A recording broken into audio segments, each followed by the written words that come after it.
Today is one of my favorite days of the year, and that is the day that I make apple butter. I made this recipe with my mom for years and years, and while it is a little bit of a process, I'll try to show you some shortcuts along the way, and regardless of how long it takes, it's so worth it because it makes your house smell amazing, and what's in these jars is absolute gold. Start with 6 pounds of apples that are on the tart side like Granny Smith. These are Akane and Williams Pride apples from my own trees. If you have an apple master, you can use that to peel and core the apples. I prefer to steam the apples so the skins come off super easily. Quarter each apple and remove the core along with any tough seed cavities. Put the apples in a pot along with 1.5 cups of water, bring that up to a boil, and then reduce the heat to low and put a lid on so the apples can steam for 20 to 30 minutes. I found that the more ripe your apples are, the shorter the steam time is. I got distracted and let these go a little too long, but the skins still separate very easily, and that is what really matters. Remove the apples from the pot, and once they've cooled down a little, you can remove the skins by hand or use a food mill to make this a lot faster and easier. There's a link in the description if you're interested in this one. You can also leave the peels if you really want to. I just prefer the flavor and texture without them.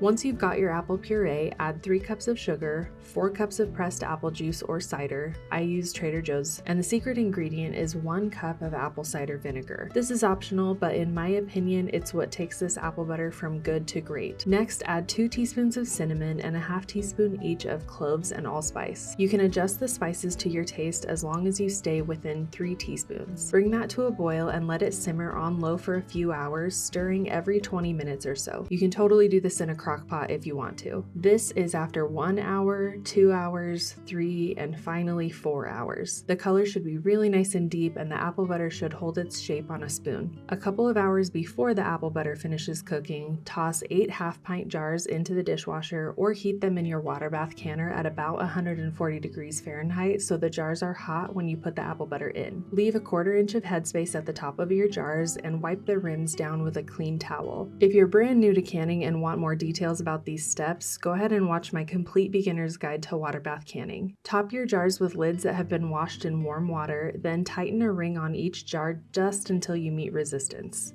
You'll have about 2 cups of apple butter left over because I guarantee you're going to want to enjoy some of this right away. Place your jars in your canner and make sure there's at least 1 inch of water covering the jars. You should start to see little air bubbles coming up from each jar. I like this canner because it has an indicator knob for when you should start your processing time based on elevation. Put your lid on, bring it to a boil, and once it's really boiling, start a timer for 10 minutes. After the processing time, turn off the heat and remove the lid and just let the jar sit for about 5 minutes. This helps to prevent temperature shocks and something called siphoning, where the contents kind of get sucked out of the jars. Remove the jars and don't touch the lids or rings. You want these to finish sealing completely on their own, and you should hear a lot of very satisfying little pops as the lids get sucked down and that vacuum seal forms. After they've cooled, remove the ring and test the seal on each one by lifting it by the lid and giving it a little shake. Store them without the rings on and enjoy within 18 months.